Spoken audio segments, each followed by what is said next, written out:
Boa noite. Que a graça e a paz do nosso Senhor Jesus seja sobre a sua vida, amém? Vocês estão felizes com Jesus? Você pode dar um aplauso para ele aí, porque ele merece? Glória a Deus. Que bom que você está aqui nessa noite, que bom que você reservou, separou esse momento para você estar aqui na casa do Senhor, cultuando, louvando, bendizendo ao nome do nosso Deus. Já cantamos louvores aqui com os nossos irmãos, depois eu vou apresentá-los aqui, os nossos amigos, os nossos irmãos. Foram uma bênção aqui nesse momento tão maravilhoso. E agora nós vamos compartilhar uma palavra. Você que trouxe a sua Bíblia aí, seja no celular, seja física, ou se vai acompanhar pelo Data Show, não se preocupe com isso. Abre aí no livro de Isaías, capítulo 9, deixa ela aberta aí que nós vamos fazer a leitura já já. Irmãos, continuando falando aqui de oferta, pegando o gancho aqui que a nossa irmã Sirlene aqui veio aqui falar, é muito bem falado, muito bem pontuado. Se você quiser ter a oportunidade de ir lá conhecer o novo local que está sendo construído, né, depois você abaixa o fundo para mim um pouquinho, Zé Carlos, obrigado, irmão. Se você quiser ir lá conhecer, ter a oportunidade e a sua experiência, domingo que vem, eu vou, obrigado, irmão. Essa aqui não pode faltar não, porque a careca que sou. E eu vou estar indo lá, ou algum dos pastores, ou algum irmão vai estar lá responsável para a gente estar lá às 9h30, geralmente a gente fica lá até às 10h30 no máximo, tá bom? Então se você quiser conhecer, quiser ter a sua experiência, como os irmãos estão falando, uma coisa é você ouvir falar, outra coisa é você ir participar.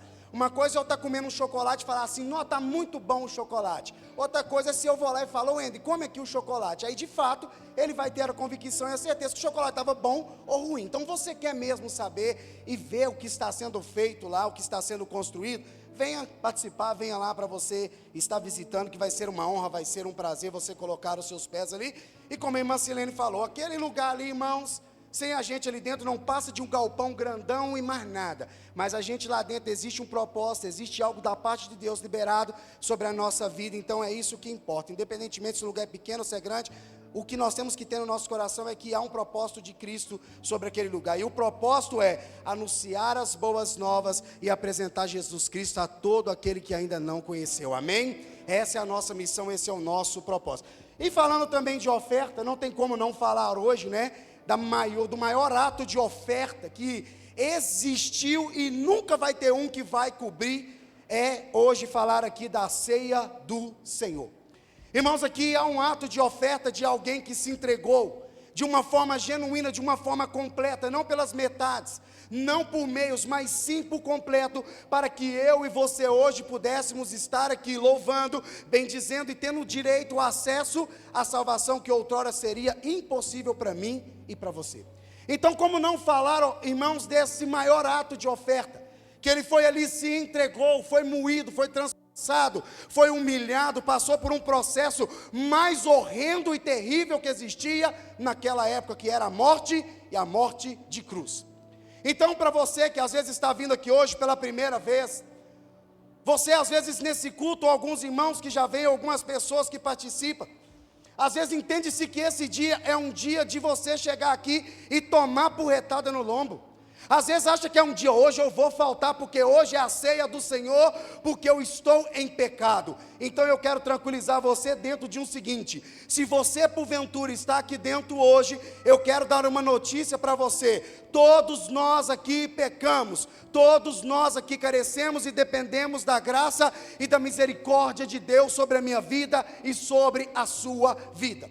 Do maior ao menor aqui se encontra nessa condição de pecador, por isso que nós precisamos de Cristo, por mim e por você.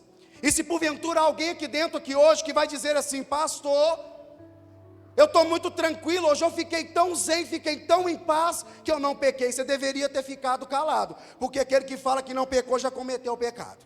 Então irmãos, todos nós aqui, do maior ao menor, temos essa condição, mas também temos a graça e a misericórdia de Jesus sobre a minha vida e sobre a sua vida. Então a ceia, o que é a ceia?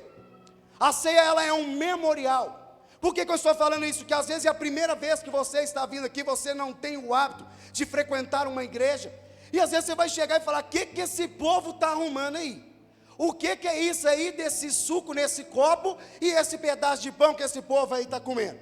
Pois bem, a ceia, ela é um memorial que o Senhor nos deixou instituído na tua palavra. A ceia não é uma invenção do pastor Washington, a ceia não é uma invenção da pastora Natália, a ceia não é uma invenção de nenhum pastor, de nenhum homem. A ceia, ela é 100% ali criada e deixada pelo próprio Deus, instituída por Ele. E aqui nós temos esses dois utensílios que outrora, lá no início, lá em Êxodo 12, quando instituiu-se a Páscoa, eu estou falando isso aqui só para você entender, para você compreender, tá? Então eu devo gastar aqui, investir um tempo nisso. Lá em Êxodo 12, quando teve a instituição da Páscoa, tudo na Bíblia, irmãos, tem uma assinatura, tudo na Bíblia tem um propósito e um personagem central, e todas as vezes eu falo isso, que apontava para quem? Fala comigo, Jesus Cristo. Jesus Cristo. Então, irmãos, tudo na Bíblia, todo o texto, toda a mensagem aponta para Ele. E ali nós vamos ver que era instituído, e o Senhor disse para que eles pudessem fazer um ato, e ao passar o sangue do cordeiro nos portais, das portas, nos umbrais da porta, quando o espírito da morte viesse passar, aonde estivesse coberto pelo sangue do cordeiro, não teria morte. E aí nós vamos ver depois, que ali é falado o seguinte: esse ato que vocês vão fazer, é um ato perpétuo. Vocês vão ensinar para os seus filhos, dos filhos dos filhos, e isso vai passar de geração em geração. E aí nós chegamos em Jesus Cristo, que Ele institui a ceia, com o mesmo propósito, sem anular o que o Senhor ali havia ordenado, mas hoje de uma forma, vamos dizer, mais simplificada, na onde nós temos o pão e o suco. O pão representa a carne de Cristo, que foi entregue por mim e por você, e o suco, o sangue de Cristo, que foi derramado por mim e por você, para que nós pudéssemos obter a salvação. Então, irmãos, aqui então é um memorial. O que é um memorial? Memorial é algo que eu vejo e eu trago à minha memória. Quando você chega diante de algo que tem um memorial, você olha e você começa a aguçar a sua memória, a sua mente, e relembrar, aqui houve alguém ou algo que marcou a história e a geração. Então, irmãos, por isso que a ceia, ela é um memorial, e todas as vezes que nós vamos fazer esse ato aqui na igreja, nós fazemos uma vez por mês, nós trazemos à nossa memória aquilo que nos dá esperança. E qual é a esperança? Jesus virá nos buscar para levar, para estar com Ele, aonde Ele vai estar. Então, irmãos, isso tem que queimar no meu e no seu coração, e que quando você participar, pode ser que hoje seja a sua última ceia aqui, pode ser que hoje seja a minha última ceia aqui. Pode ser que o Senhor volte no coletivo, como também pode ser que Ele volte no individual. Mas fato é, todos nós vamos nos encontrar um dia, no qual não seremos mais servidos pelos nossos lindos irmãos diáconos, mas pelo próprio Cristo, o nosso Senhor, o nosso Salvador. Então, para você que está aqui, às vezes chegou aqui e falou, o que é isso aí? Será que eu posso participar? Resumindo para você, a mesa foi posta, Jesus Cristo se entregou por você. Então hoje, se você crê em Jesus como seu Senhor e Salvador, e você o aguarda assim como nós aguardamos, a ceia é para você. Aqui não é para te jogar para fora, aqui não é para te jogar para fora, mas é para te trazer mais perto de Cristo, e para você entender o quanto nós necessitamos e carecemos. E a palavra vai dizer também, que aquele que não come, aquele que não bebe, não tem parte com o Senhor. E quando ele fala isso, ele está deixando bem claro que nada pode te impedir de você participar, a não ser que você tome uma decisão e Cristo respeita ela. Se você decidir, eu não quero tomar, eu não quero comer, eu não quero participar, é uma escolha sua, Jesus respeita. Mas fato é, Ele morreu por você, Ele quer que você entenda e compreenda isso. Amém? Estamos entendidos? Glória a Deus. Então a ceia, ela é para quem? Para nós. Irmãos, e aí, todas as vezes que nós vamos aqui participar da ceia do Senhor, o nome já fala, a ceia é do Senhor. Então não sou eu que escolho quem vai ceiar ou quem vai deixar de ceiar. Não é a sua esposa, não é o seu pai, não é o seu filho. A palavra diz, examine pois o homem a si mesmo, depois coma e beba. Se você fosse deixar para você ser avaliado aqui, ou validado por homens para você ceiar, fato é que nenhum de nós teríamos o acesso e estaríamos aptos para poder ceiar. Outra coisa, não pense em você que você só vai ceiar o dia que você estiver perfeito, porque isso nunca vai acontecer. Eu te afirmo isso aqui com toda convicção. Pastor, o dia que eu tiver perfeito eu vou cear. Você nunca vai cear, porque você nunca vai estar perfeito. Aquele que começou a boa obra é fiel para terminar até o dia que ele vier nos buscar. Enquanto isso, como eu disse, é obra da prefeitura, é obra da Copasa. Todo ano você passa, tem placa lá, estamos em obra. É assim a gente também até Jesus voltar para nos buscar. Simples assim. Então você nunca vai estar perfeito, mas você precisa ter uma consciência de que você é pecador, mas você precisa se arrepender e mudar de rota e não ser alguém que é dominado pelo pecado, porque aí já se torna iniquidade e Deus odeia a iniquidade. Simples assim. Então, irmãos, nós todas as vezes na ceia do Senhor, e nós trazemos a nossa memória aqui, como eu disse, a morte e a ressurreição de Cristo. E como eu disse, em toda a palavra de Deus há uma assinatura. Em toda a palavra de Deus há algo revelado em várias simbologias, seja da forma que for, mas tudo aponta para o Salvador e qual o seu propósito e o porquê ele veio.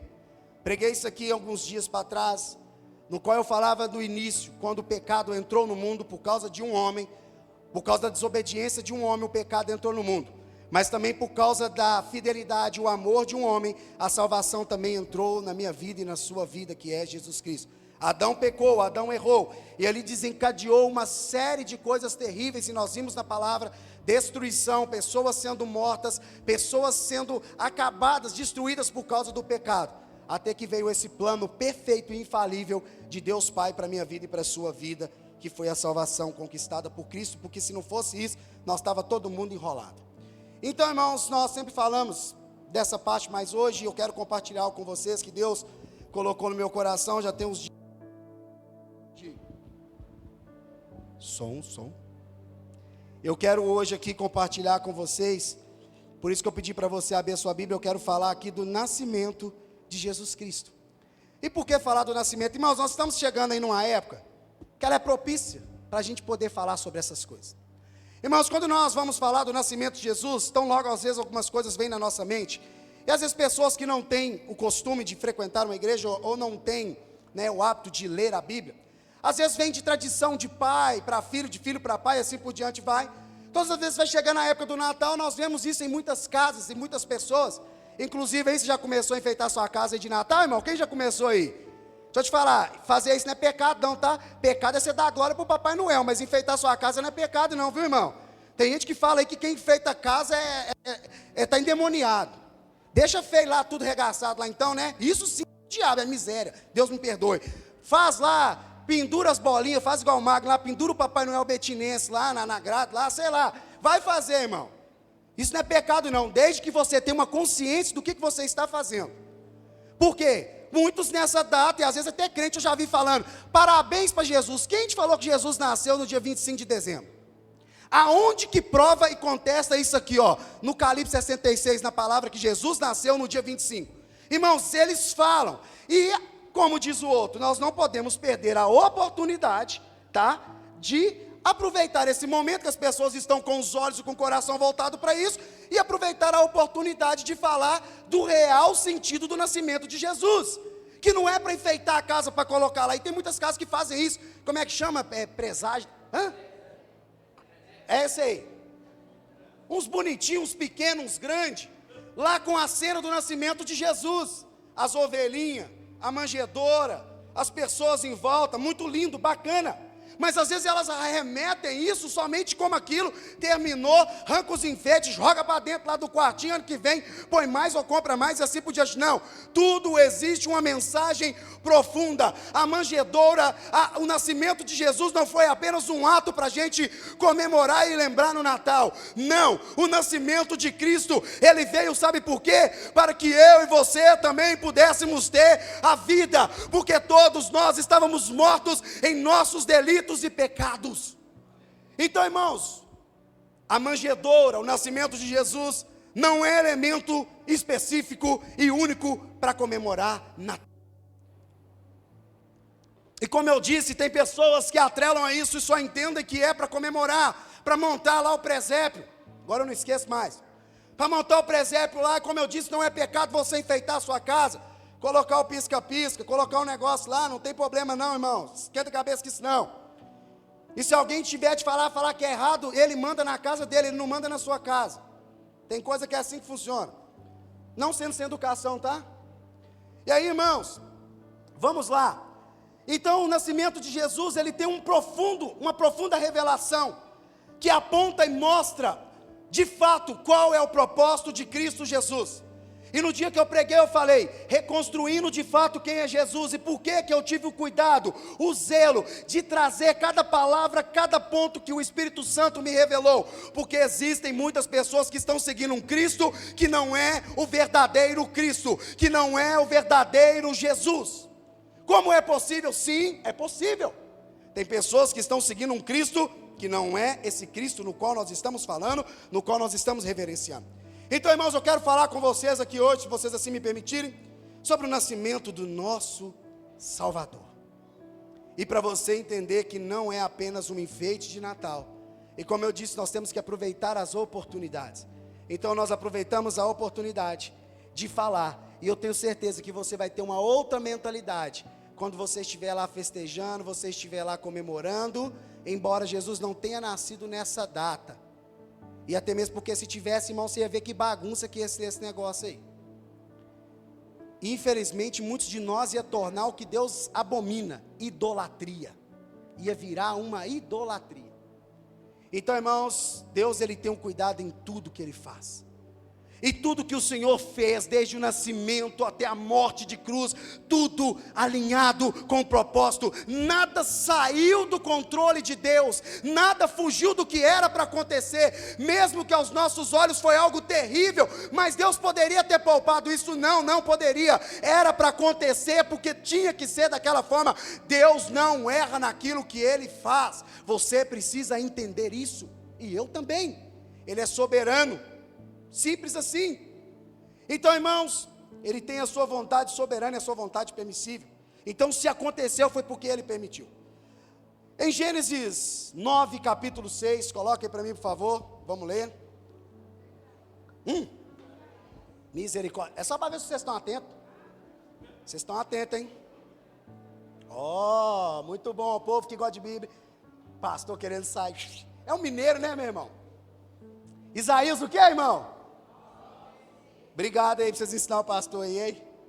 Essa foi boa, hein? Vocês estão ligados mesmo, isso que é bom, tá, irmão? Isso é bom, tá? Se você pregar onde que os irmãos amam a palavra, é bom demais.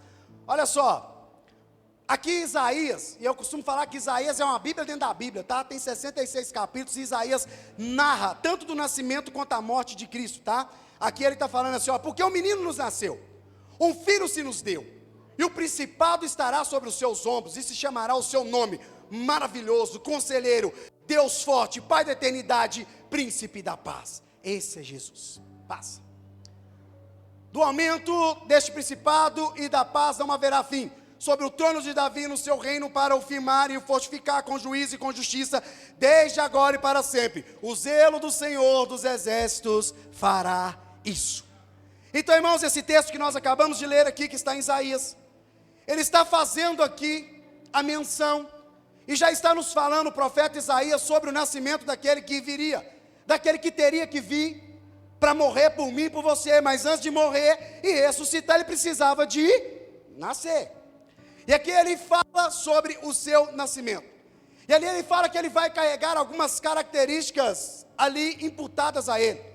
Fala que ele vai ser maravilhoso, que ele vai ser conselheiro, Pai da eternidade, príncipe da paz. Ele vai ser todas essas coisas que nós lemos aqui. E não vai ser só agora, Pai da eternidade, para sempre, príncipe da paz. Essas são as características do nosso Senhor, do nosso Salvador. Uma delas, dentre tantas outras. E aí, irmãos, eu quero falar aqui sobre o nascimento de Jesus. Vai lá com a sua Bíblia lá para Lucas capítulo 2. Deixa aberto lá. Lucas 2.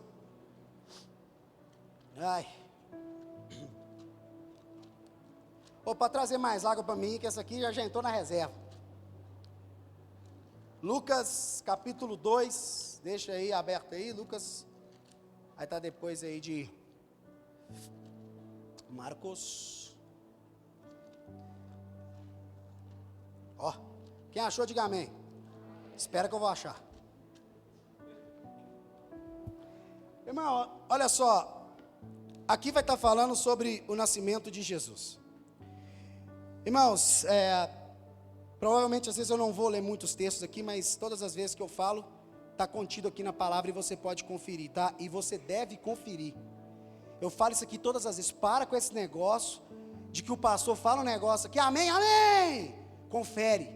Olha, pastor pode errar. Você não viu que eu errei aqui? Era Isaías 9. Eu não estava falando que era Gênesis 6, 9, sei lá o que era. Então, irmãos, tome cuidado. Para com esse negócio de pastor fala. Verifica, olha, confirma.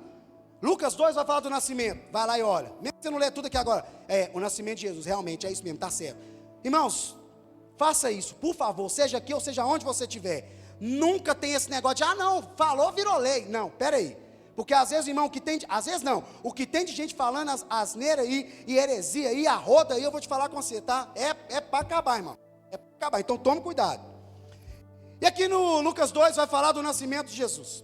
Irmãos, o nascimento de Jesus, ele aconteceu de uma forma que algumas pessoas aí, elas até julgam e falam ser meio sem lógica, e é normal, as coisas que Deus faz é meio sem lógica mesmo. Se a gente for tentar explicar, nós vamos ficar doidos. A gente não precisa de explicar, a gente precisa de compreender, entender, viver e acreditar e ter fé. Isso é fé. E aí nós vamos ver, irmãos, que a palavra vai dizer que uma mulher por nome de Maria recebeu um dia uma visita de um anjo, e esse anjo fala para ela assim: olha, você vai gerar um filho. Dentro de você vai ser gerado um filho, e esse filho vai ser o Salvador. Só que detalhe, aquela mulher, Maria, ela era virgem, mas ela estava noiva de José. Eles ainda não tinham tido relações, estavam se preparando para casar. Agora imagina, primeiro, a mulher recebe uma mensagem de um anjo dizendo: dentro de você vai gerar um filho, e esse filho que você vai carregar vai ser o Salvador da humanidade, vai ser o Salvador do mundo. Já é um baque. Agora, diga-se de passagem, como que eu vou explicar isso para o meu marido? Como que eu vou chegar e falar para o meu homem naquela época, se uma mulher, irmãos, se eles pelo menos desconfiassem que ela estava, vamos usar esse ditado aqui, pulando a cerca, que se ela tivesse extraviando, ela era morta, cerol, não tinha conversa. Se ela fosse pega pela lei de Moisés, ela tomava pedrada, estava morta. Agora imagina a cabeça dessa mulher. E deveras, José já não aceitou isso muito, no seu coração não aceitaria, melhor dizendo, como que eu disse para você desde o início, Deus faz tudo perfeitamente, Deus não faz nada deslocado, Deus não faz nada para gerar confusão. Já aí já vai um conselho para você: se fala que é coisa de Deus, está gerando confusão dentro da sua casa, dentro da sua família, na sua cabeça, sai fora, que isso aí é coisa do Satanás, não é de Deus não, porque as coisas de Deus, por mais que os meus olhos, seus olhos, não pareça ser o que a gente quer, mas ela vem com paz, vem com alegria, vem com leveza. Sim ou não, irmão? Então, um conselho para você, já vamos pegando o gancho aqui. Isso aqui é de Deus na minha vida. Está trazendo uma bagunça, está trazendo uma desordem, uma confusão. Sai fora que é BO, sai fora que é bomba. Simples assim. Aí o que Deus faz? Ele já sabia, Deus conhece as coisas antes de sair da nossa boca, antes de sair do nosso coração. Aí, irmãos, o que Deus faz? Manda também lá um anjo. Vai lá falar com José. Ô José, deixa eu falar para você um negócio aqui. Maria vai gerar um filho. E é o seguinte, você vai cuidar dela, e você vai ajudar, e você vai aceitar, e você vai receber essa criança, porque essa criança vai ser a salvação da humanidade, a salvação do mundo. José recebe essa mensagem. E aí nós vamos ver, irmãos, que o nascimento de Jesus não foi algo fácil, foi algo complexo. Porque ali nós vamos ver que o Senhor, Ele tinha uma mensagem. O Senhor, Ele tinha uma palavra dizendo que Ele enviaria uma criança, e que essa criança nasceria, que ela seria o Rei dos Reis, o Senhor dos Senhores, e gritaria a salvação.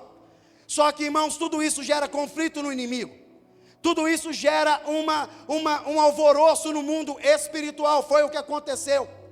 Então nós vamos ver que o nascimento de Jesus, a trajetória até Jesus nascer, até o dia que Ele foi crucificado, não foi algo fácil.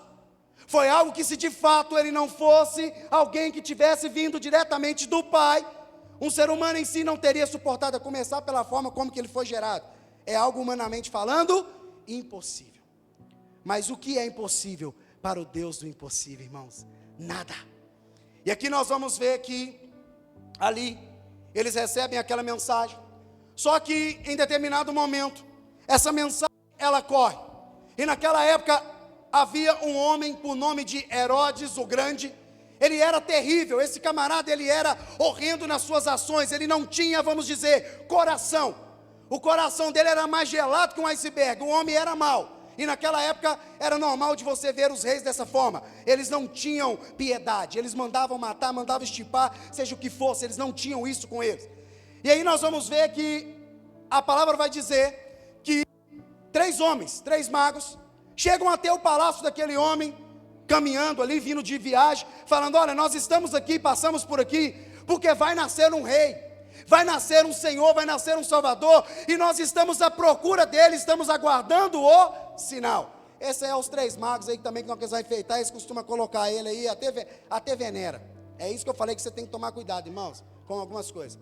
E a Bíblia vai dizer que aqueles homens fazem esse comentário, e Herodes o Grande, obstinado pelo seu trono, entendendo-se que ninguém poderia sentar naquela cadeira, porque aquele lugar era dele, e ninguém o tirava dali, e ele tão logo fala: opa, peraí, um rei? No meu lugar? Eu sou rei desse lugar, outro não assenta na minha cadeira. E aí aquilo mexeu com ele, alvoroçou dentro do seu coração, e ele disse: eu não posso aceitar isso. E aí a palavra vai dizer que ele chama ali em particular aqueles 3 e fala assim: olha, quando você achar esse rei, esse menino que vocês estão falando, por favor, vem e me avisa, porque eu quero também ir adorar com vocês, porque essa era a função daqueles 3 magos. Eles reconheciam os deuses, eles reconheciam as pessoas, levavam especiarias e os adoravam. E aí a palavra vai dizer que ele fala com eles: olha, quando você for ali adorar, me fala que eu também quero. Mas no fundo, os magos não sabiam, mas Deus já conhecia, porque Ele penetra no mais profundo do nosso coração e da nossa alma. E o Senhor sabia que a intenção dele Ele quer achar o menino para matar. Mas quem vai frustrar os planos de Deus, meu irmão? Ninguém pode frustrar. E sobre isso eu já quero deixar uma palavra sobre a sua vida. Ei, às vezes você já recebeu uma mensagem, você já recebeu uma palavra de Deus, mas os dias estão difíceis, estão tenebrosos, e você até chega a pensar e achar que não vai se cumprir. Mas eu quero te dizer nessa noite: o que Deus prometeu, Ele vai fazer na sua vida, na sua família, na sua casa, em nome de Jesus. Então não se preocupe, porque se é Deus que fez o plano, Ele jamais vai ser frustrado. Não importa se levanta um exército, 2, 10, 100 mil, não importa. Deus vai cumprir a sua boa e perfeita palavra. Então, se você estava com o seu coração preocupado, o que o Senhor que faria, não se preocupe, descanse, porque de fato Ele vai fazer. E aí, irmãos, aqueles homens ali falaram, e aquele homem se enfureceu e disse: nós vamos ter que achar esse menino. E a palavra vai dizer que eles tiveram que fugir, sair para outro lugar. E aí a palavra vai dizer que veio o sinal de que ele havia nascido. E ali, irmãos, quando ele nasce, aqueles 3 reis magos ali vão até aquele lugar. E diga-se de passagem, era um lugar lindo, um lugar maravilhoso, um palácio, cheio de pessoas e servos para cuidar de Jesus. Não foi assim que ele nasceu? Não? Que é isso, irmão? Ele não é rei, ele não é príncipe, ele não é majestade. Aonde você já se viu majestade nascer? Em um estábulo. O que é o estábulo? Para você que não sabe, é o lugar onde guarda bicho, irmão. É onde guarda boi, guarda vaca, guarda bezerro. O lugar sujo que eu e você, se nós tivermos um lugar, tiver lá, vamos ali fazer uma visitinha no estábulo para nós ver como que é? Vamos ali ter um neném no estábulo ali para ver como que é? Não. Era um lugar que, se fosse olhar humanamente falando, é totalmente contrário de um lugar para um ser humano ter alguém, um bebê, ou estar ali, habitar, visitar. Mas a verdade é que, irmãos, independentemente do lugar onde que é, se Jesus está, se torna o melhor lugar do mundo. E ali, irmãos, um lugar que era desprezado, se tornou, vamos dizer, palco de um maior evento da história, que até hoje nós vivenciamos o nascimento do nosso Salvador Jesus Cristo. E ali nós vamos ver que aqueles homens viram um sinal, a estrela, chegaram até lá e viram o menino Jesus. E o menino Jesus estava ali envolto a panos, envolto a faixas e colocado dentro da manjedoura, dentro daquele lugar ali onde os animais se alimentavam. Mas e por que isso, irmãos? Porque eles chegaram naquele lugar, e até isso tem um propósito de Deus, e você vai entender. Chegaram naquele lugar, irmãos, pode ser que as pousadas nunca estavam cheias, tinha lugar para bater com pau, como diz o outro. Mas nesse evento, no nascimento de Jesus, e claro, isso tudo com o propósito de Deus, sim, fato, e nós vamos ver que irmão, estava tudo cheio, não tinha lugar. E aí está quase na hora do menino nascer, o menino já está chutando dentro da barriga, e menino, quando chega a hora de nascer, irmão, vai nascer, tem quem segura não, a não ser se a mulher for lá fazer os exames antes, saber que é cesárea, vai, marca tudo. Mas chegou a hora, eu falo, irmãos, lembrei aqui da minha irmã Luciana. A minha irmã Luciana, ô menina boa para ganhar menino. Ela falava, Elton, tô para ganhar. Se não pega o carro, não acelera, os meninos caíam no chão do carro, tá? Já chegava lá, as médicas já vinham pegar, nasceu, estava praticamente o menino caindo para fora. Aí, fazia igual a minha avó falava, a Luciana é parideira mesmo, essa é brava. Aí, irmãos, vamos lá, José, a Maria, José, vai nascer o menino. Acelera o jumentinho aí, vão caçar um lugar, roda para lá, roda para cá. Aí achou aquele lugar lindo, maravilhoso, o estábulo, vamos para lá que é o lugar. Chegou lá, teve um menino, pegou, o envolveu dentro ali das faixas, do pano, do linho fino, colocou ali, e os 3 reis magos chegaram ali, e para o adorar. E ali a palavra vai dizer que eles entregaram ouro, e ouro ouro simboliza realeza, ouro simboliza prosperidade, e ouro simboliza presença. Então o ouro simboliza essas 3 coisas. Primeiro, o utensílio que eles entregaram, ouro, realeza, reconhecendo a realeza de Jesus Cristo, que Ele era Rei, Senhor dos Senhores. Depois eles entregam o incenso. O porquê que o incenso naquela época ele era usado? O incenso ele era usado para adoração de Deus. Aqueles homens tinham o hábito de adorar deuses, de ir lá e acender o incenso lá adorando. Mas naquele dia, eles de fato estavam adorando o verdadeiro Deus, único, incomparável, Jesus Cristo. E eles ali trazem, fazem ali e entregam o incenso. E o terceiro utensílio que eles entregam é a mirra. A mirra ali é usado para fazer o tratamento de um corpo. E ele já estava ali, escrito e mostrando o que aconteceria, e o que já estava escrito na palavra, desde lá de trás, que ele viria, mas ele ia padecer por todos nós. Então a mirra ali já simbolizava o quê? Ali o tratamento, o trabalho do corpo e a preservação do corpo de Cristo Jesus. Então, irmãos, não tinha só ali, aí ele trouxe ouro, trouxe incenso, trouxe mirra só para trazer. Não, existe um propósito, existe algo, existe uma assinatura. Estava apontando de fato para quem deveria apontar. Ele está lá agora, está aqui, dentro da manjedoura, Jesus Cristo. E aí nós vamos ver, irmãos, que nós temos vários pontos, e eu não anotei muitos aqui, não peguei muitos, mas eu peguei alguns para a gente tratar e a gente ver aqui o porquê de cada detalhe desse aqui, e o que representa para mim e para você, e quão profunda é essa mensagem da manjedoura. Ali, irmãos, vai dizer também que, logo depois que aqueles reis magos ali saíram, a Bíblia vai dizer que apareceu para uns pastores que estavam ali em volta, apareceu para eles ali também uns anjos, e falaram com eles assim, olha, nasceu o Salvador, vai lá para vocês conferir, vai lá para vocês ver. E aí abre um parênteses aqui, para você entender, irmãos, por que naquela época, e só para a gente voltar, era um propósito de Deus que todas aquelas pousadas estivessem cheias. Acredito que foi até Deus que enviou, vai gente para lá para encher esse negócio aí, para não ter lugar para sobrar. Sabe por quê? Se você chegar numa pousada aqui, que você não está inscrito lá, que você não fez a sua reserva, você vai entrar? Não entra. Chega num hotel de luxo aí, num hotel chique, ou diga-se de passagem, chega num palácio aí, lembrando, Jesus é rei.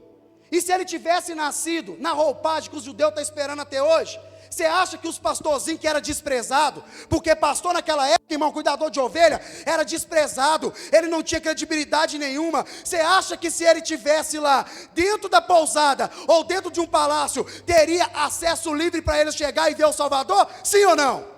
Claro que não. Então até o lugar, irmão, já foi pensado.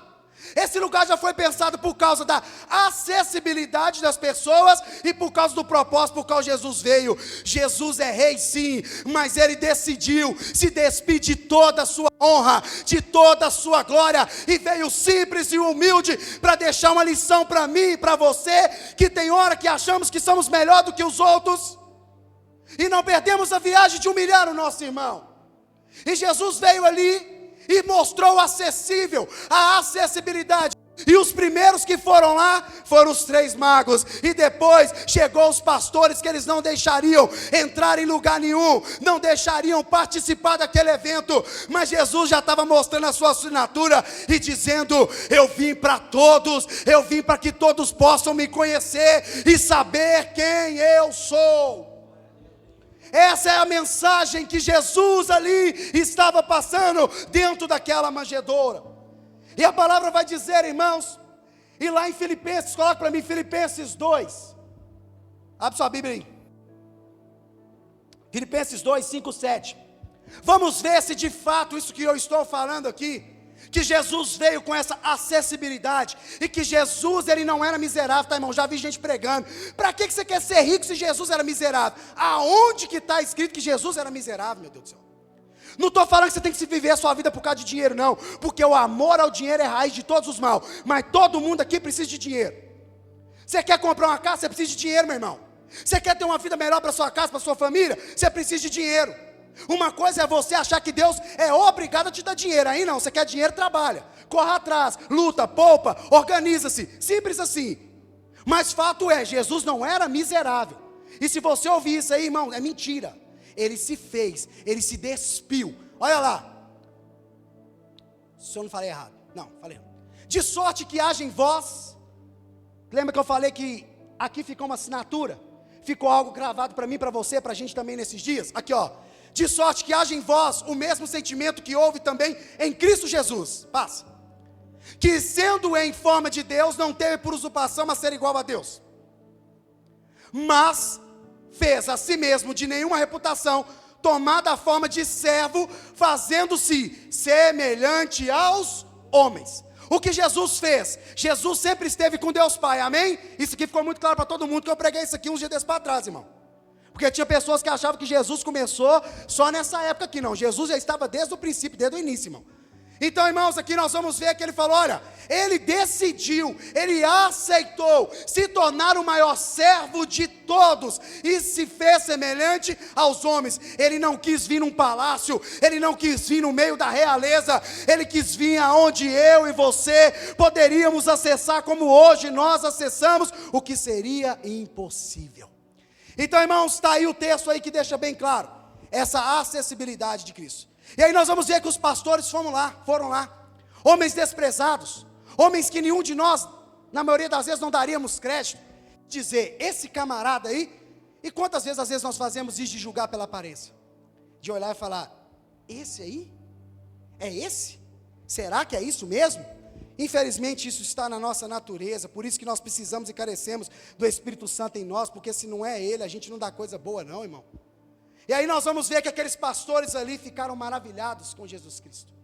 E aí o que eles fizeram? Homens desprezados, homens humilhados, homens que não tinham expectativa nenhuma diante dos olhos dos homens, das pessoas. O que eles fazem? Ali agora, de pastores, já começa a aparecer aqui os primeiros evangelistas que anunciariam as boas novas de Jesus Cristo. Então o que eu quero dizer para você também nessa noite é, às vezes vocês já ouviram falar que você não é nada, que você não é ninguém, que você não serviria para nada, e você até chegou a receber isso no seu coração. Aos olhos do homem você não ocuparia mesmo, mas nessa noite eu quero dizer para você, Deus quer e vai usar a sua vida para anunciar as boas novas do Evangelho. Não importa se você chegou aqui hoje, se você é intitulado como um bandido, uma prostituta, ou seja o que for que você tenha ouvido ao passado, um fracassado, o que eu quero dizer para você é, a mensagem da manjedoura é, veio aquele que pode mudar toda a sua vida e toda a sua história, basta você crer e se entregar para Ele. Então você precisa acreditar que Jesus veio para te dar essa oportunidade. E nós vamos ver esses evangelistas já anunciando. Eles falam, nós não podemos ficar com isso só para nós. Uma das coisas que acontece, irmão, quando a gente de fato recebe Jesus Cristo na nossa vida, uma das coisas que é inevitável é você conseguir segurar sua língua dentro da boca. Se você me fala, irmão, ou se eu falo, deixa eu falar de mim. Falar de mim. Se eu falo que eu recebi Cristo na minha vida, as boas novas do Evangelho, que Jesus Cristo me alcançou, me mudou, transformou, e eu não tenho anunciado, me perdoe, você ainda não teve um encontro genuíno com Ele, porque é impossível não falar e não comentar daquilo que nós temos visto e vivido, de que Jesus faz em nossa vida. Irmão, você pode estar no churrasco, comendo, não tem como, você come a carne, você está tranquilo, daqui a pouco, Deus é bom demais, né? Aí começa o negócio a desenrolar. Você está num passeio, Senhor, Deus é maravilhoso. Aí você assusta a pessoa toda hora, fala assim, rapaz, quem que era eu antes? A pessoa hoje que às vezes está liberta, está no lugar, está tomando uma Coca-Cola. Oi, Coca-Cola também não é do diabo não, tá, irmão? Vocês falam que é, né, não? Aí está lá tomando a Coca-Cola, está ali comendo um negocinho bom. Fala assim, rapaz, outrora eu estava enchendo a cara, eu estava bêbado, eu estava cheio de droga, mas agora eu estou limpo. Olha que sensação maravilhosa. Quem fez isso? Jesus Cristo. Agora, se eu falo que eu recebi Jesus, eu continuo nas mesmas mazelas.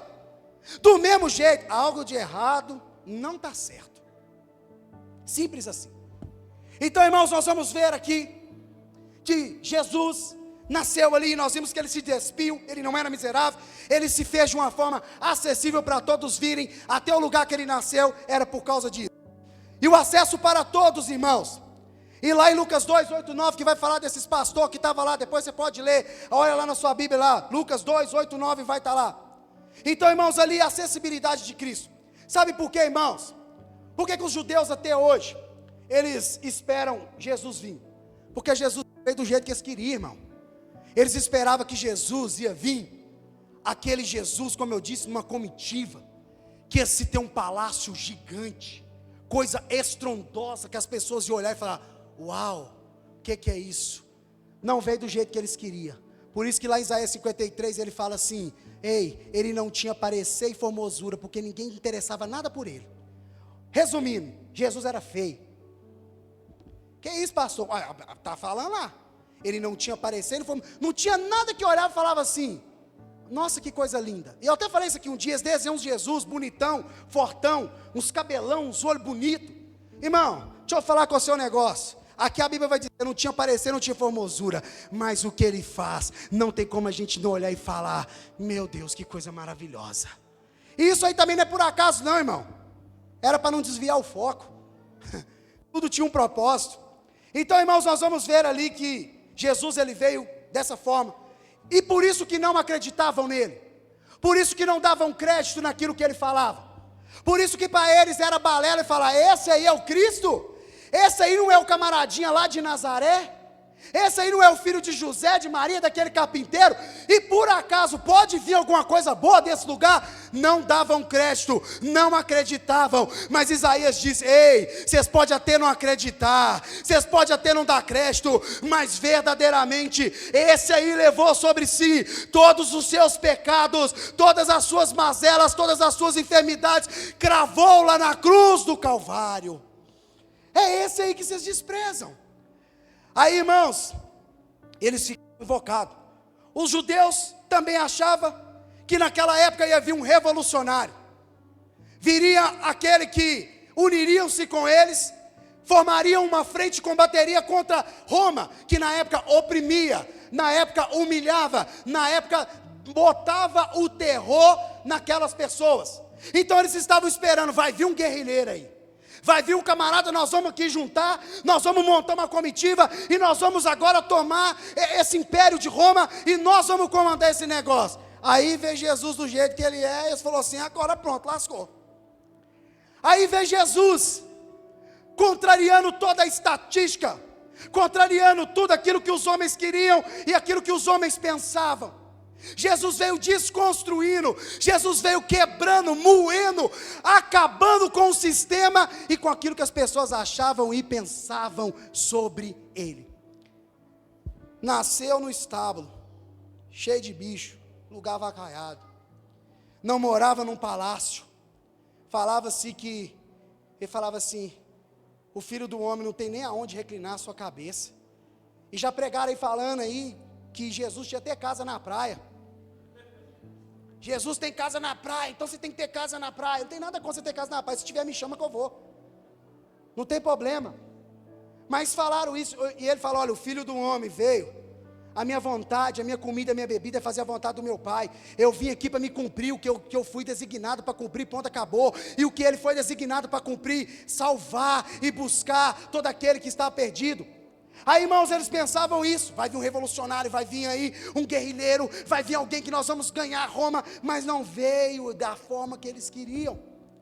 E aí Jesus inicia assim o seu ministério. Aí, irmãos, nós vamos ver aqui, contrariando tudo e qualquer expectativa, do que nós podemos ver aqui que a manjedoura nos traz, o porquê de Cristo ter sido deitado dentro ali daquela manjedoura.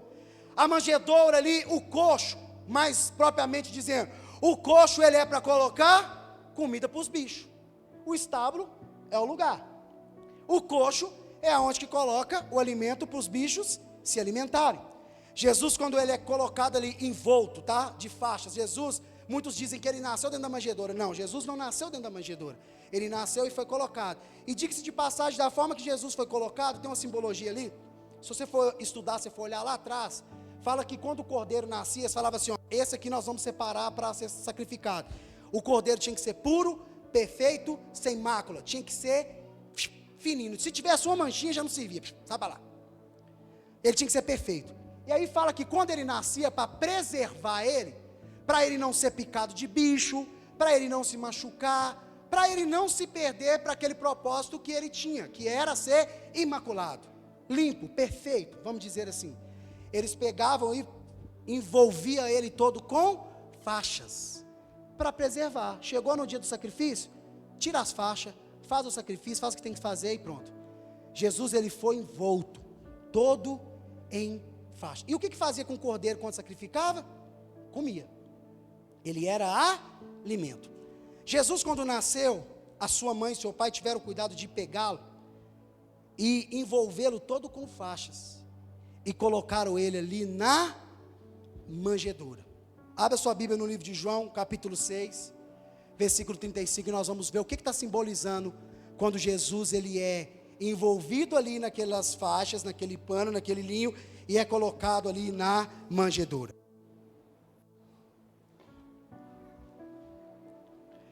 João 6,35. Irmãos, lembra que eu falei? O cordeiro ele era preservado e ele era colocado ali para depois eles se alimentavam dele. Jesus, quando foi colocado ali envolto, ali já estava mostrando que o cordeiro estava sendo preparado, que o cordeiro estava sendo cuidado para que chegasse o dia dele ser sacrificado, entregue. Foi o que aconteceu com Jesus. E aqui, olha aqui o que está simbolizando lá, Jesus dentro daquela manjedoura, todo cuidado, todo zelado. E Jesus lhes disse: eu sou o pão da vida, aquele que vem a mim não terá fome, e quem crê em mim nunca terá sede. O que estava dizendo ali é: eu sou o alimento para a sua alma, eu sou o alimento para a sua vida, e você que se alimenta de mim, você nunca mais voltará a ter fome. Então aqui, irmãos, o que simboliza Jesus ali dentro? O que simboliza Jesus dentro daquela manjedoura? Ele foi entregue como alimento para mim e para você, para que nós nunca mais pudéssemos ter fome. Por isso, quando você come, você bebe, você está dizendo: eu reconheço, eu aceito o que o Senhor fez pela minha vida. Então, irmãos, nada é por acaso, tudo existe um propósito. E o propósito de Cristo, como eu disse, que quebrou aquelas pessoas naquela época, é que Jesus ele veio não para fazer guerra. Jesus não veio para destruir o império romano. Jesus não veio para fazer algazarra. Jesus não veio para mostrar o quanto de dinheiro que ele tinha. Jesus não veio para mostrar o poder que ele tinha de fazer cegos verem, surdos ouvirem, coxos andarem. Jesus fazia isso por causa de compaixão. Jesus ele tinha compaixão, mas o propósito genuíno de Cristo foi e é salvar e buscar todo aquele que está perdido. Então, quando eles viam Jesus ali depois, que ele inicia seu ministério, que eles veem Jesus sentando com pecadores, e a Bíblia vai dizer sobre isso. Quando ele fala da acessibilidade, ele prova isso na palavra. Nós vamos ver inúmeras passagens, parábolas e mensagens dizendo que eles questionavam, falando: pô, peraí, esse camarada aí está sentando com um pecador que eu e você não sentaria do lado deles, nem teria dentro da nossa casa. Jesus não só sentou, mas como comeu com eles, e ainda deixou para eles uma mensagem dizendo: ó, ainda tem lugar para vocês preparar aonde que eu vou estar. Pessoas que nós não estaríamos na companhia dela, Jesus veio, esteve e está até nos dias de hoje. Sabe aquele parente seu viciado em droga, em cachaça, que você fala que você não aguenta nem sentar perto dele? Fique esperto que daqui a pouco você assustar, ele está com a Bíblia na mão, pregando na praça, dizendo: arrependei-vos e crede no Evangelho, que Jesus veio para salvar e buscar todo aquele que está perdido. Não se assuste, você vê um cara que outrora era um traficante, chegando ali, ao invés de estar entregando droga, está entregando um panfleto dizendo: ei, porque Deus amou o mundo de tal maneira, que deu seu Filho unigênito, para que todo aquele que nele crê, não pereça, mas tenha a vida eterna. Pessoas que às vezes eu e você passamos, nem olhamos para a cara dela. É esse tipo de pessoa que Jesus se assentava. Pessoas que eram humilhadas. Lá em João 4, vai falar de uma mulher samaritana, que até os discípulos olhou e falou assim: ele está conversando com uma mulher, e samaritana ainda por cima, porque judeu não dava com samaritano. Jesus chega e conversa com aquela mulher, e aí ele desenrola o manto ali, faz para ela uma revelação de coisa que só ela e o Senhor sabia, e ela fica ali extasiada, ela é tocada pela presença de Deus. E uma mulher que outrora era tida como uma adúltera, uma mulher infeliz na sua vida, nos seus relacionamentos, agora nós vamos ver uma porção de homens chegando até Jesus Cristo lá, e olhando e falando assim: opa, agora de fato nós podemos crer. O que nós ouvimos da boca dessa mulher, nós viemos comprovar que de fato o Senhor é o Filho de Deus. De adúltera, prostituta, para pregadora da palavra. Esse é o Jesus que eu prego, esse é o Jesus que eu vivo. Você querendo ou não, nós vamos ter que ver, entender e compreender que Deus usa aqueles que os nossos olhos veem ser impossível. Eu sou prova viva disso. Falaram para minha mãe várias vezes que eu ia virar bandido. Falaram para minha mãe que eu não ia muito longe, que eu ia morrer rápido. Nunca falaram para minha mãe: o seu filho vai ser uma bênção, o seu filho vai ser alguém direito. Não. Sabe, irmãos, mas para a glória de Deus, e por intercessão da minha mãe, e de joelho que dobrado, orava pelas nossas vidas. Por isso hoje nós estamos aqui. Sabe, irmãos, eu tinha tudo sim, às vezes para declinar para os outros lugares, mas Deus tinha uma mensagem, Deus tinha uma palavra sobre a minha vida. E pessoas que disseram, irmãos, eu vi um tio meu, que uma vez eu ouvi ele falar um negócio tão duro comigo.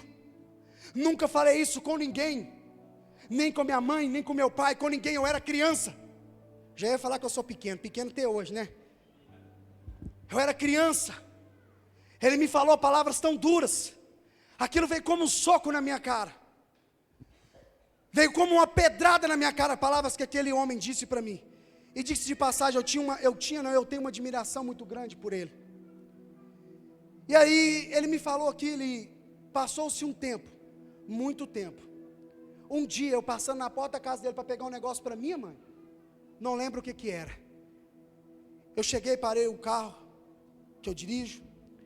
Ele veio e falou assim: Washington, quem diria, né? Você virou um homem de sucesso. Você virou um homem de verdade.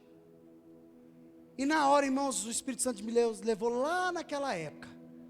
Não é que eu tinha raiva dele, irmão, mas aquilo ali precisava de ser resolvido. E Deus me mostrou e falou: tá vendo aí? Irmãos, e ele olhou para mim ali e falou assim: você virou um homem de verdade.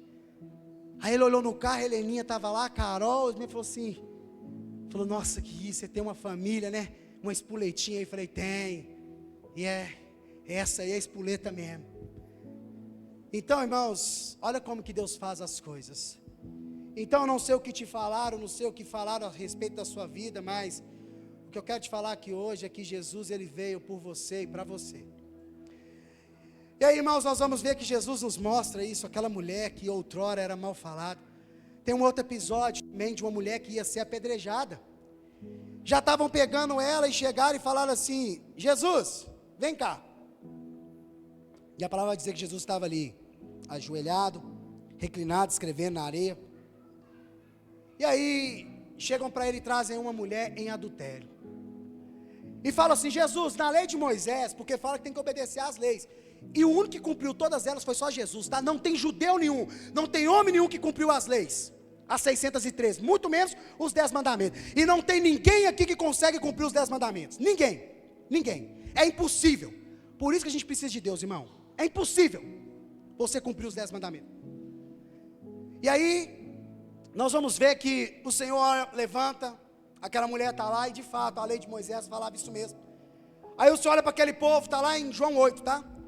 Fala para aquele povo assim: então tá, beleza, vocês querem apedrejar a mulher? Então tá. Quem de vocês aqui não tem pecado, atire a primeira pedra nela e está liberado. A palavra vai dizer que do maior ao menor, foram deixando as pedras e foram saindo. Por último sobrou ele e a mulher. Ela levantou e falou para ela assim: aonde estão os seus acusadores?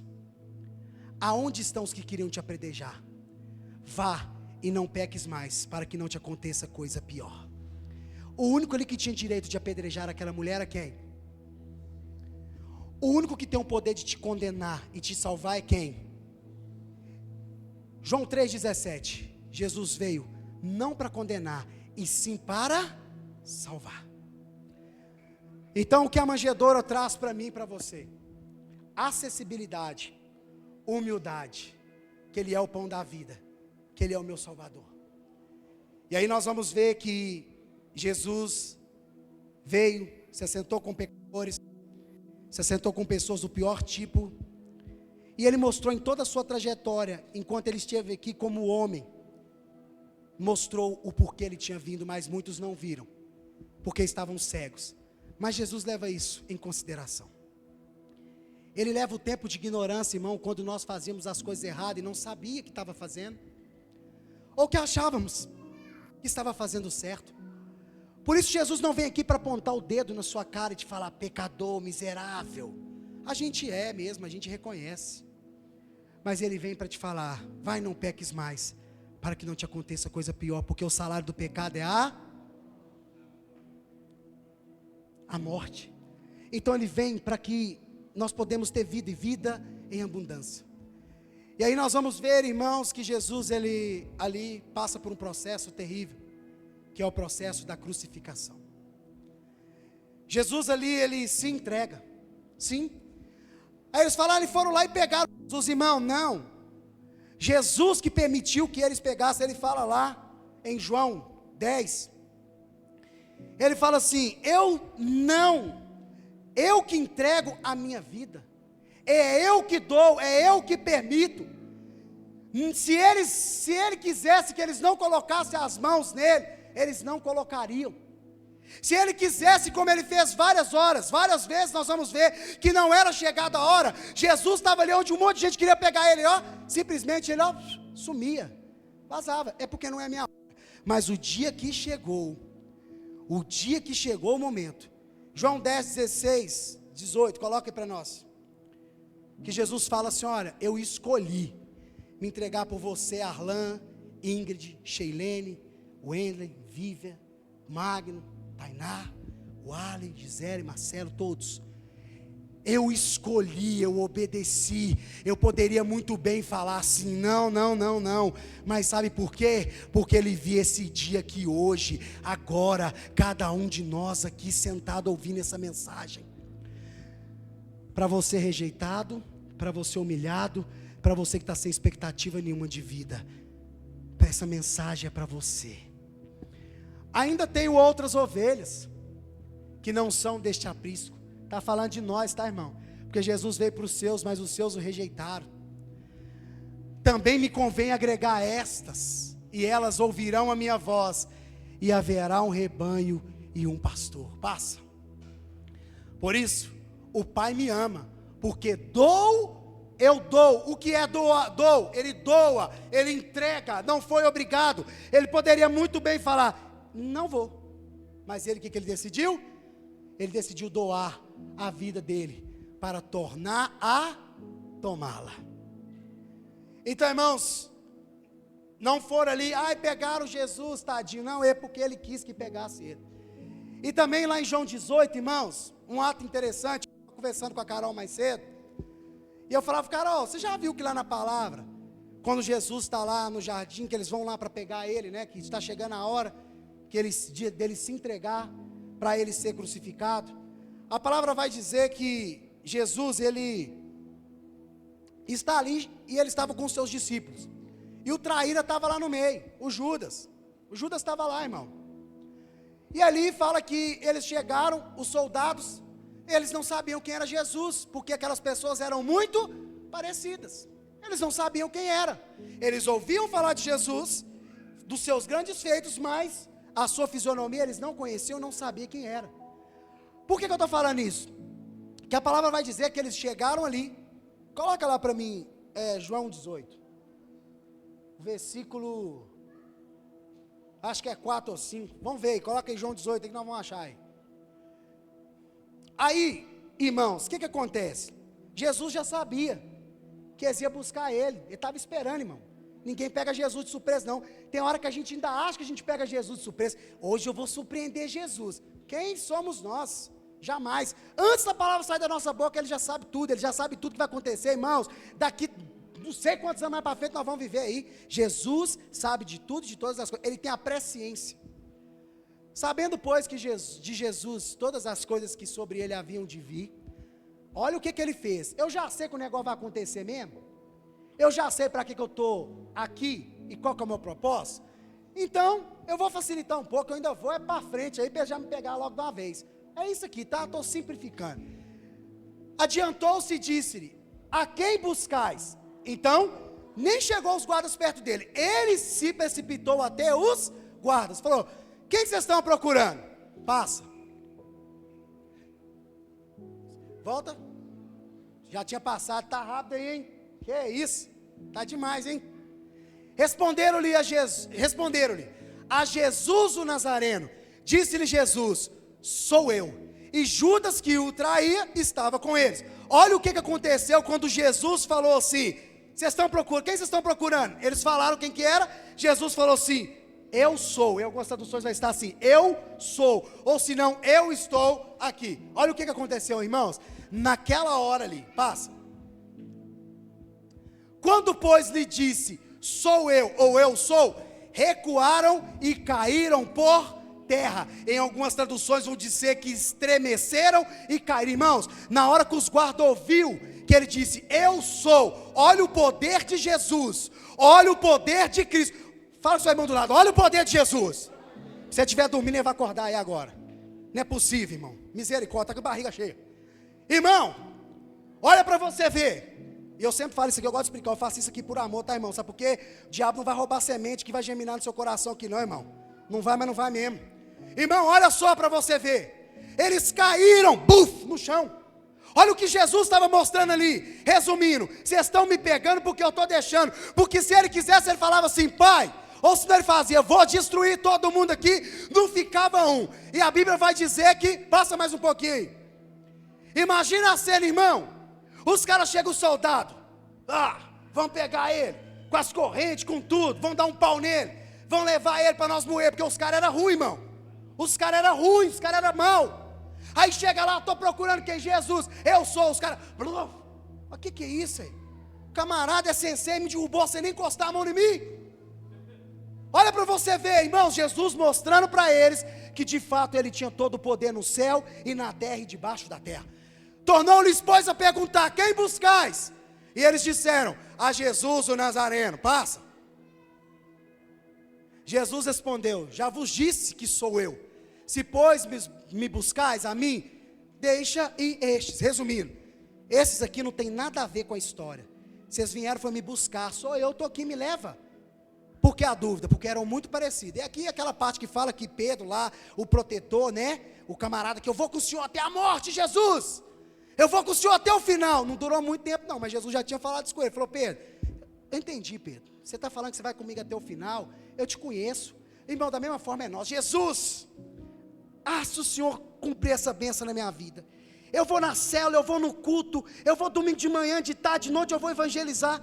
Washington, calma, eu te conheço. Eu sei que na hora que a bênção chegar na sua mão, se bobear, dependendo do que você pedir, você não vai nem lembrar de mim. Mas eu sei, eu não estou te julgando, não, estou só te falando que eu sei o que você vai fazer. Você vai me negar, você vai virar as costas para mim. Tem pessoas, irmãos, que já vieram aqui nesse altar aqui, eu não estou aqui para denegrir ninguém não, tá?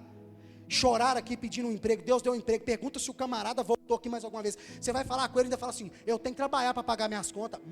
Toma, pá. Quase faz igual Jesus, me derruba sem pôr a mão em mim.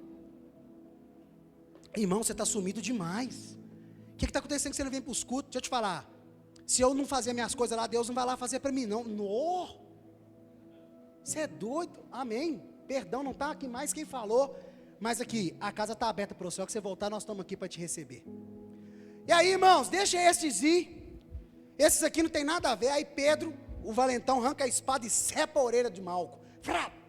Jesus vai lá e pega e cola a orelha lá de Malco lá, fala: Pedro, guarda a espada, irmão. Guarda a espada, que não é hora de usar isso aqui não. Você já está andando comigo tanto tempo, você ainda... tem hora que é hora da espada, agora não é hora não. Guarda isso aí, isso aqui agora nesse momento aqui não vai servir de nada não. Isso aí tanto que Jesus foi lá e colou a orelha do camarada. Pronto.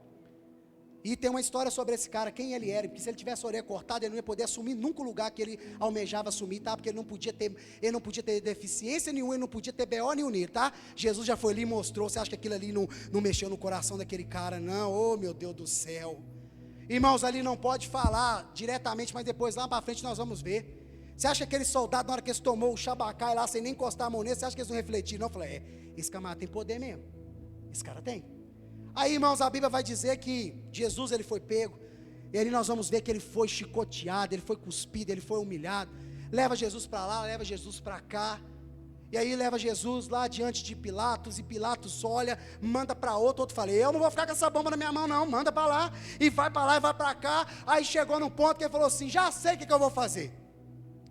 Aqui tem um camarada, que ninguém tem nada contra ele, que ninguém tem nenhuma acusação formal, só tem boatos de falando, mediante a religião de vocês, que ele cometeu tal atrocidade que vocês querem que ele seja julgado, sentenciado.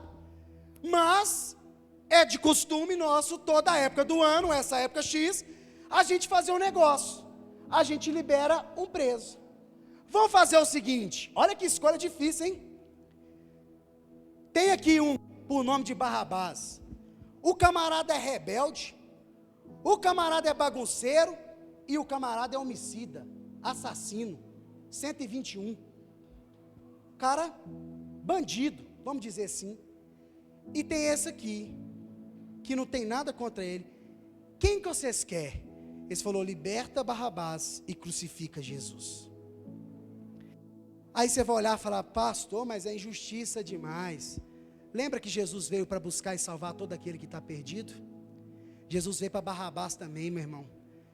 E se Jesus ali não tivesse sido trocado por ele, Barrabás não teria o acesso à salvação. Você acha que naquele momento ali, irmãos, de alguma forma não houve ali algo que mexeu dentro ali daquele homem?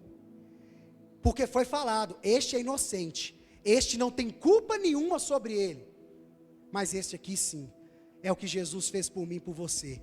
Jesus foi levado ao madeiro. Ele não tinha culpa nenhuma, mas eu e você tínhamos. Mas ele foi moído, arrebentado, e escolheu passar por isso, para que hoje nós pudéssemos estar aqui. A gente acha justo Deus fazer isso para nós, mas por Barrabás não.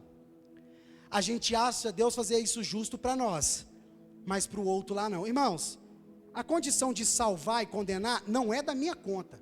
Cada um vai colher mediante as suas escolhas. Existem dois caminhos. Existe o caminho que parece ser bom aos olhos do homem, mas que ao final leva ao caminho de morte. É esse que infelizmente tem muita gente que está andando nele. Esse caminho é filé, ô caminho bom. mas chega lá no final, não tem mais estrada, cai e se arrebenta todo. Mas existe o caminho que é a verdade, a vida e que leva até Deus, que é Jesus Cristo. Um desses dois caminhos você tem que estar, você tem que decidir qual caminho hoje você está. Se é no caminho da verdade da vida, ou você está no caminho que aos seus olhos parece bom, mas que ao final vai te levar ao caminho de morte. Lembrando, ambos têm consequência. Se você está no caminho da verdade da vida, que vai até Jesus Cristo, vai te levar até Pai, existe um lugar te esperando. Se você está no caminho que aos seus olhos parece bom, e você não se arrepende, não muda de postura, não se converte, existe também uma consequência lá no final daquela rua lá, que está esperando para aqueles que não se arrependem. Estou aqui para botar medo de ninguém não, mas o inferno existe sim, e ele não foi feito para mim e para você não, mas se a gente não tomar posição e não mudar a nossa vida, infelizmente, irmãos, a salvação está aí, mas é para aqueles que estão em Cristo Jesus. Romanos 8:1, nenhuma condenação há para aqueles que estão em Cristo Jesus. Então, irmãos, nós vamos ver que Jesus ali passou por todas essas coisas, e ali Barrabás é liberto, e Jesus ele é levado. Israel pregou isso aqui esses dias para trás, e chegou ali na cruz para ser crucificado. Tinha mais 2 pessoas com ele ali, e ali Jesus ali mais uma vez mostra o seu amor incondicional e a verdade de que ele veio não para condenar, e sim para salvar. Fala que o ladrão da direita falou assim, o da esquerda estava conversando fiado lá, você é filho de Deus mesmo? Então desce daí, salva-te, e a nós também. Resumindo, você não é o bonzão que eles estão falando aí, porque olha para você ver, o que Jesus fazia percorreu por todos os lugares. Como que você acha que chegou no ouvido daqueles caras lá? Como que você acha que os ladrões sabiam? Porque estavam acompanhando Jesus? Aí a palavra vai dizer que ele fala assim, desce daí, se tu és o filho de Deus mesmo, salva a gente. Se você tem esse poder mesmo que estão falando que você tem, desce daí, salva nós e salva você também. E aí o da direita falou assim, cala sua boca é por minha conta, tá? Mas eu estou falando aqui para simplificar, mas tá isso lá mesmo. Cala sua boca, nós temos culpa, nós cometemos crime, a gente sim é digno de receber um julgamento. Sabe por quê, irmão? Fez, tem que pagar, irmão, não tem conversa não existe isso. Eu querendo ou não, fez, tem que pagar, consequência. Deus perdoa pecado, mas consequência fica, irmão, tem que pagar, não tem essa conversa. Deus não vai anular isso não. E aí, irmãos, a consequência dele ali ele se arrependeu e disse, Senhor, se o Senhor hoje estiver lá no paraíso, o Senhor me leva com o Senhor, porque eu sei que daqui eu não tenho como eu sair mais desse negócio aqui, já estou pregado aqui, é daqui para a morte. Se o Senhor for para o paraíso, o Senhor me leva com o Senhor. Jesus fala, te afirmo que hoje mesmo estarás comigo no paraíso. Aquele homem decidiu entrar no caminho da verdade da vida. O outro lá da esquerda decidiu ficar no caminho que ele achava que para os olhos dele era bom, e não se redimiu e não reconheceu Jesus que poderia o salvar. E aí a palavra vai dizer que Jesus ali foi crucificado, e nós vamos ver, por isso que tem aí a sexta-feira da paixão. Jesus ali, ele está na cruz, e chega um determinado momento que ele fala assim, Pai, por que o Senhor me abandonou? Está lá em Mateus 27:45, Pai, por que tu me abandonaste? Eu creio que Jesus naquela hora, ele olha, isso é o que estou falando, ele vê Deus ali, de uma forma, vamos dizer, pelas costas, isso é o que eu estou falando, tá? Senão vai falar, o pastor falou que Deus virou as costas para Jesus. Naquele momento ali, que teve essa lacuna, que ele olha e fala, Pai, por que me abandonaste? De alguma forma Jesus não viu Deus lá, porque naquele momento, Jesus estava recebendo a ira de Deus, por causa do meu e dos seus pecados, e daquela turma toda que estava cortando ele no couro, e daquela turma toda lá que já tinha vindo desde lá de trás. Então ele entrega para o Senhor, para Deus o Espírito, e ali ele morre. Isso é uma sexta-feira. Podemos dizer que o inferno estava em festa. Uau, conseguimos, logramos êxito, agora o que era o perigo para nós, o que nos ameaçava, agora não tem mais. Ele morreu, agora já era. Isso é o que o diabo pensava, porque o diabo, irmãos, não tem poder no meu e no seu pensamento, não. Tem gente que acha que o diabo tem o mesmo poder de Deus de prever as coisas, não. A Bíblia diz que ele anda ao nosso derredor, rugindo como um leão, mas de fato o leão que existe e verdadeiro é o nosso Senhor, e ele não está ao nosso derredor, ele está dentro de nós através do teu Espírito Santo.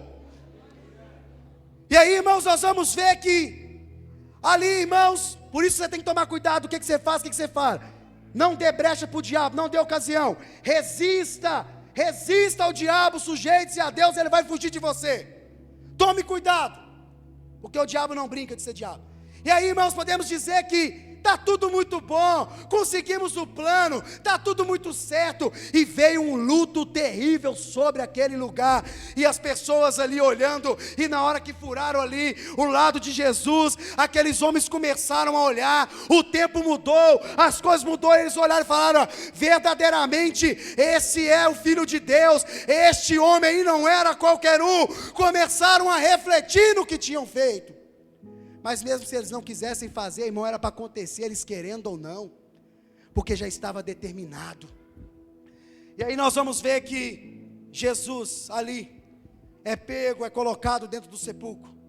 O sábado ainda é de muita tristeza, de muita angústia, porque aquele que era o Salvador morreu, e eles pensavam, e até esqueciam, porque Jesus em todo o tempo ele veio, ele falou que ele morreria, mas ele falou que ele ressuscitaria e voltava para buscar.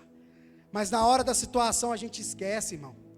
Por isso que constantemente a gente tem que examinar a palavra, sabe? Porque muitos de nós já esquecemos o que Jesus falou para nós, as promessas que Jesus fez, o que Jesus disse sobre a sua família, o que Jesus disse sobre você, às vezes nós esquecemos. Por isso nós precisamos trazer a memória, é o que isso faz nesse dia, nesse momento, na nossa vida, trazer a memória, o que Cristo fez. Não estamos aqui falando de um Cristo que está no sepulcro, dizendo, aqui jaz, muitos aí estão lá escrito, aqui jaz, mas aqui não. Ei, lá não tem aqui jaz, lá está dizendo, ele não está aqui mais, porque ele ressuscitou.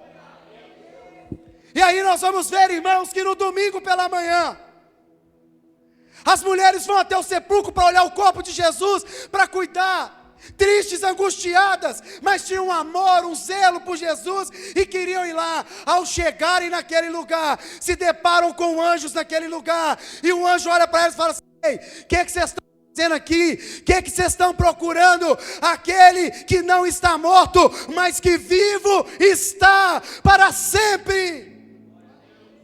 Essa foi a mensagem que elas receberam ao chegar e ver a pedra retirada, que era impossível de alguém retirar. E aí eles falaram: olha, porque vocês procuram dentre os mortos quem vivo está. E as mulheres ali, sempre com esse dom infalível de anunciar as coisas rápidas. Não aceito falar que vocês é fofoqueira, viu, mulher? Vocês não são. Vocês têm a habilidade de reproduzir as coisas muito rápido. Se chamar você de fofoqueira, te repreende em nome de Jesus. Aí, fala-se que as mulheres chegaram lá e foi contar para os discípulos do que tinha acontecido. Aí a palavra fala que Jesus vem, atravessa a parede e chega para eles e fala assim: paz seja convosco. Eles olham, ficam atônitos, desesperados, e Jesus, está o Tomé lá e fala assim: será que é ele mesmo? Será que é esse homem mesmo?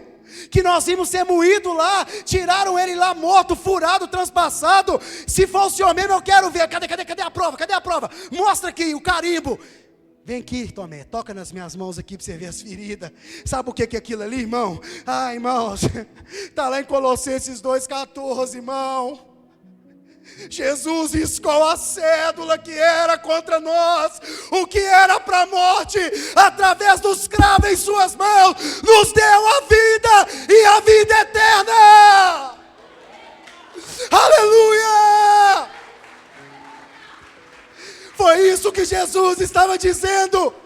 Ei, está aqui, está pago, está liberado, nenhuma condenação a mais para as suas vidas. Essa é a mensagem da manjedoura ao madeiro. Se coloque de pé no seu lugar. O diácono pode vir, por favor. Os irmãos do louvor, pode vir aqui também. Irmãos, tudo na